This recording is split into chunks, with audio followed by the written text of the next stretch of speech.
মোহাম্মদ নওয়াজ কিংবা তালহা জুবাইরের মতো প্রথম বিপিএলে মুগ্ধতার সেই দৃষ্টি দিয়ে নাহিদ রানার দিকে তাকিয়েছিলেন কত কত মানুষ।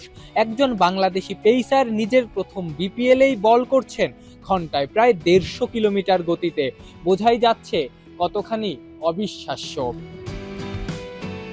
2023 সালের সেই বিপিএলে নাহিদ রানার সাথে খুলনা টাইগার্সে খেলেছিলেন ওয়াহাব রিয়াজ। প্রথম দেখাতেই রানার গতির প্রেমে পড়েছিলেন পাকিস্তানি সাবেক ফাস্ট বোলার। রাওয়ালপিন্ডিতে বৃষ্টির জন্য বাংলাদেশ পাকিস্তান ম্যাচ শুরু হতে যখন বিলম্ব, যমুনা টেলিভিশনকে ওয়াহাব তখন শোনালেন রানার প্রতি তার মুগ্ধতার কথা। I think he's a very talented boy.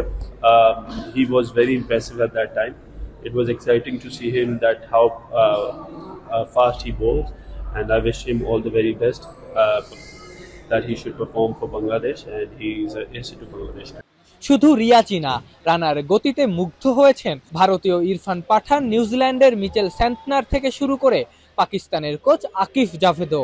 ওই যে বলা হয় না, স্বাক্ষর রেখে যাওয়া, একটা ম্যাচ দিয়েই নাহিদ সেই স্বাক্ষরটাই রেখে গেলেন। স্বাক্ষর রাখার কথা বলা হয়, নাহিদ রানা এই বিপিএলে শুধুমাত্র নিউজিল্যান্ড ম্যাচটা খেলেই স্বাক্ষর রেখে গেলেন পুরো ক্রিকেট বিশ্বের কাছে।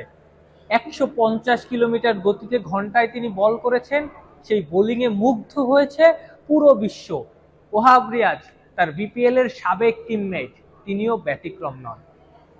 আফনান পিয়াল, যমুনা স্পোর্টস, রাওয়ালপিন্ডি, পাকিস্তান।